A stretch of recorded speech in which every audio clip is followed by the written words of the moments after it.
banyak banget warga sipil yang ditangkap di tahanan ini, dicurigai gitu. Oh, Gigi mau ke pasar mau beli bahan makanan, kalau misalkan gerak-gerik lu mencurigakan tuh bisa aja ditangkap. Jadi 70-90%-nya kemungkinan besar nggak ada.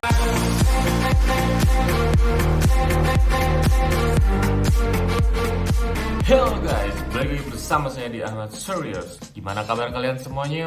Mudah-mudahan kalian selalu sehat walafiat. Kemarin kita udah bahas banyak politik luar negeri, tentang sejarah-sejarah. Sekarang kita akan bahas sesuatu yang menurut gue menyedihkan, suatu penyiksaan yang kemarin ada yang request nih, walaupun di channel sebelah ya.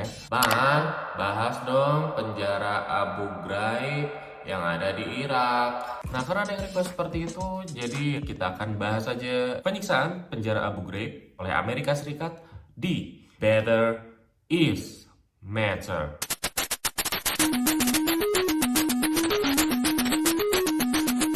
Mungkin kalian udah pernah sering dengar ya kejahatan yang dilakukan oleh orang jahat, kayak pembunuh, oleh teman. Nah, ini kejahatan dilakukan oleh para tentara Amerika Serikat. Sebelum kita bahas inti dari penyiksaan ini, kita bahas dulu ke belakang. Jadi pada saat itu Amerika menyerang Irak pada tanggal 19 Maret 2003 dan itu berlangsung selama 1 bulan. Jadi perlu diketahui, pada tanggal 16 Juli 1979 sampai tahun 2003, Irak ini dipimpin oleh pemimpin yang bernama Saddam Hussein. Pasti kalian udah pernah dengar lah ya. Nah, jadi secara gak langsung ini Saddam Hussein udah memimpin selama 24 tahun. Nah, di sini aku ngambil sumber kompas.com. Jadi pada saat itu Irak ini dituduh oleh Amerika Serikat kalau mereka ini buat yang namanya senjata pemusnah massal, ya mungkin seperti nuklir atau yang lain-lain lah. Ada juga yang berpendapat dia memimpin lama ini karena memang Saddam Hussein ini sudah sekongkol dengan US, terutama dengan CIA-nya. Setelah akhir-akhir ini ternyata Saddam Hussein ini kurang lah dalam kerjasamanya. Jadi merasa pengaruh Saddam Hussein di Irak ini udah mulai berkurang. Terus ada beberapa pendapat lagi karena ingin memerdekakan rakyat Irak. Dikatakan bahwa Saddam Hussein ini rezim karena dia jadi di utara dia ngebunuh rakyat Kurdi dan di selatan itu ngebunuh Syiah.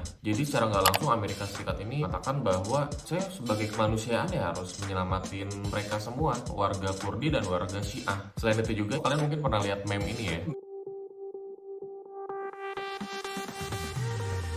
Nggak bisa dipungkiri Irak ini termasuk memiliki cadangan minyak terbesar di dunia. Karena kan di Amerika Serikat ini luas dan perlu cadangan minyak yang cukup. Dan selain itu juga ya lokasinya strategis untuk dijadikan pangkalan militer juga di sana. Jadi jatuhnya mendukung atau invasi atau kerjasama ya? Coba silahkan komen. Selain itu juga Saddam Hussein juga pada saat itu ya diduga ada kontribusi juga tuh dalam kondisi 911 itu WTC. Pada saat itu ya Presiden George Bush menyerang balik ke Afghanistan dan ke Irak sebagai bentuk perlawanan lah. Ada yang berpendapat bahwa itu tuh yang nyerang tuh orang-orang Amerika lagi, membuat skenario seperti itu supaya bisa nyerang Afghanistan dan Irak. Karena dari kepemimpinannya yang diktator, disalahkan karena pembunuhan dari kaum Kurdi, kaum Syiah. Jadi pada tanggal 5 November 2006 divonis hukuman mati dengan cara digantung. Ya, sekarang kita balik ke penjaranya. Ini penjara apaan ini? Kalau awal perang Irak ini tuh, jadi yang perang ini tuh kan ada anggota CIA dan juga dari tentaranya ya US Army, Angkatan Darat. Nah, kebetulan Irak ini ada penjara yang namanya Abu Ghraib. Jadi penjara yang terkenal pada masa pemerintahan Saddam Hussein. Nah, penjara ini tuh bisa menampung 50.000 tahanan dan penyiksaan dan eksekusi itu sering terjadi di dalamnya.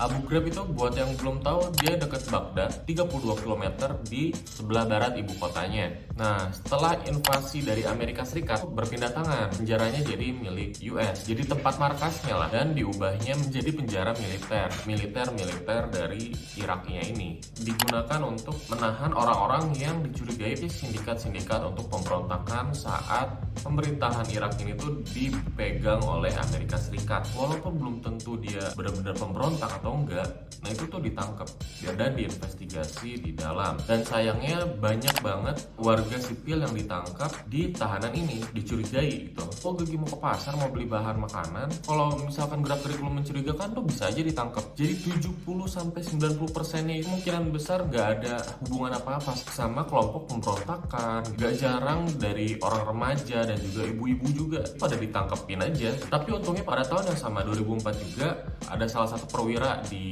Joseph Darby ya, lihat kalau adanya sesuatu yang seharusnya tidak dilakukan atau kekerasan kekerasan yang ada di penjara itu terjadi. Nemuin tuh foto-fotonya, terus kasih tuh ke divisi penyelidikan kriminal. Caranya ngasih ke divisi penyelidikan kriminal ini kan pengen anonim ya. Nah cuman karena sekretaris dari Menteri Pertahanan Donald Rumsfeld ini tahu ada laporan seperti ini, si sekretarisnya ini malah nyuruh si tukang penyiarnya ini kasih tahu ke publiknya ini, ya udah kasih tahu aja gitu. Dan di orang-orang nggak mau ketemu sama dia, rumahnya dihancurin, makanya nggak jarang dia harus pindah-pindah rumah. Yang diteror tuh nggak cuma dia aja, tapi keluarganya dia juga. Pokoknya kasihan banget lah kehidupan Sersan Derby ini. Dan setelah melakukan investigasi, penyelidikan, akhirnya tuh terkuak lah semuanya itu dan dipublikasikan banyak tuh. Salah satunya ini siaran 60 Minutes pada April 2004. Dibuatlah ceritanya biar supaya masyarakat US tahu gitu kelakuan dari US Army-nya. Di situ dipampang semua tuh. Ada yang tahanan yang diperkosa, kekerasan, tembak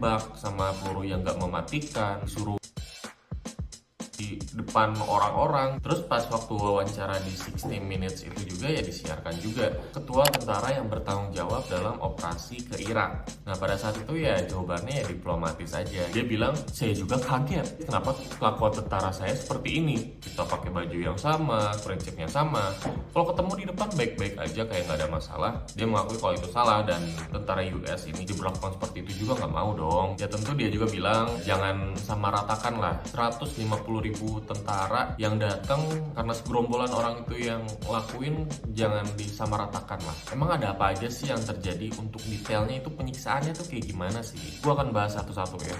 Jadi ada nih tahanan yang dikasih kotoran manusia ya, entah dilelepin kepalanya, entah diolesin. Terus selanjutnya juga pemerkosaan tahanan. Pemerkosaannya itu dengan cara memasukin bohlam lampu dan juga masukin sapu.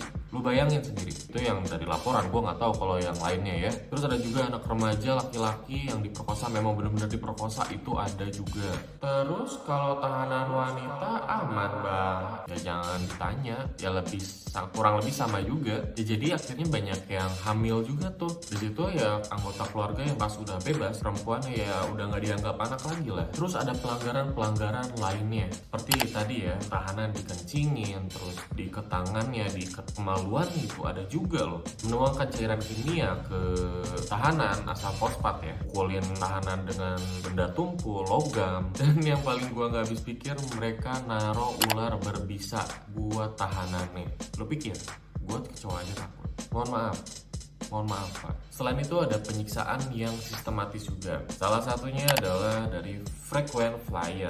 Tahanan ini disuruh pindah dari satu sel ke sel yang lain secara berkala tiap beberapa jam supaya tidak bisa tidur beberapa hari, beberapa minggu, bahkan berbulan-bulan supaya tidak bisa tidur. Tujuannya adalah untuk membuat tahanan ini susah tidur dan mempermudah dari interogasinya ya. Dan itu menggunakan metode panas dingin yang ekstrim, misalnya dibanjur pakai air dingin lah, terus nggak boleh pakai baju, terus juga sengaja dipasangin musik keras 24 jam supaya tetap terbangun gitu orangnya, dan ngasih fobia-fobia masing-masing dari tahanannya. Ini namanya adalah teknik-teknik dari interogasi dan dikatakan waktu itu resmi ya. Nah selain itu juga karena penjaranya ini kan ada di zona perang, jadi nggak jarang tuh mereka kena serangan dari udara oleh tentara Irak. Kadang ada yang salah tembak juga, jadi tahanan juga yang meninggal. Terus yang salah siapa bang? Kementerian Pertahanan Amerika gimana?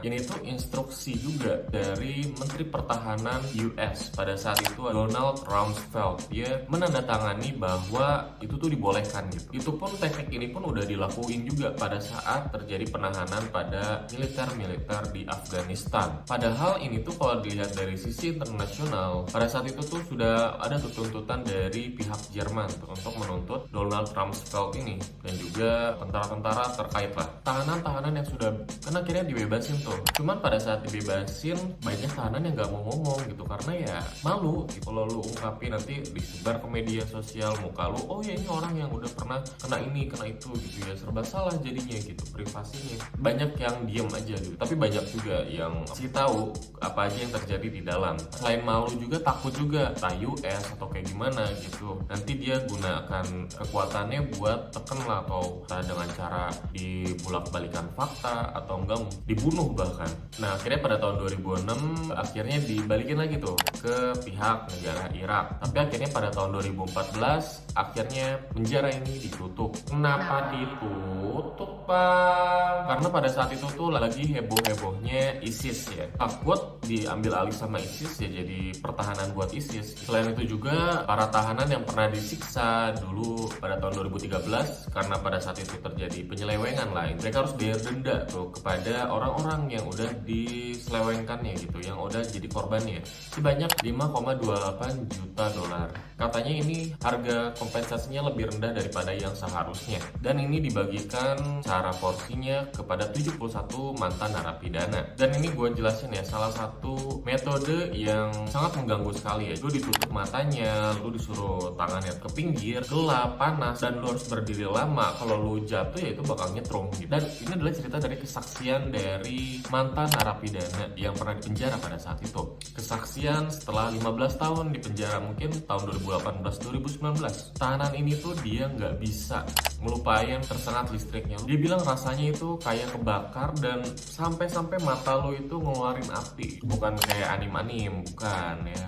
Lo jangan mikir aneh-aneh. Lo mikir nih penderitaan orang, kasihan. Dia bilang juga bahkan pada saat dimasukin tangkai sapu tuh, itu bahkan sampai berdarah, dan darahnya tuh banyak banget, dan sampai lo tuh sebenarnya butuh buat dioperasi. Cuman ya lo nggak bisa ngapa-ngapain. Ya gue jadi mikir bahwa ya gue pikir kita harus lebih bersyukur lah sama hidup kita ya. Kita hidup jangan ganggu orang lain. Kalau lu ganggu orang lain, kalau kita jahat sama orang lain, ya lu tunggu balasannya gitu. Oh ya dunia tidak adil atau kayak gimana gitu. Enggak, dunia adil. Gue yakin itu. Kalau lu dapat perlakuan jahat pasti ada kebaikan setelahnya. Lu tonton ini juga gitu, bisa jadi motivasi buat kalian hidup. Pesan hari ini adalah kalau Tuhan bisa mengubah siang jadi malam, harusnya Tuhan juga bisa dong mengubah hidup kita yang beban menjadi berkat. Saya Ahmad Serius, mudah-mudahan video ini bermanfaat buat kita semua. Gue undur diri, sampai ketemu di video Ahmad Serius selanjutnya. Ciao, ciao, ciao.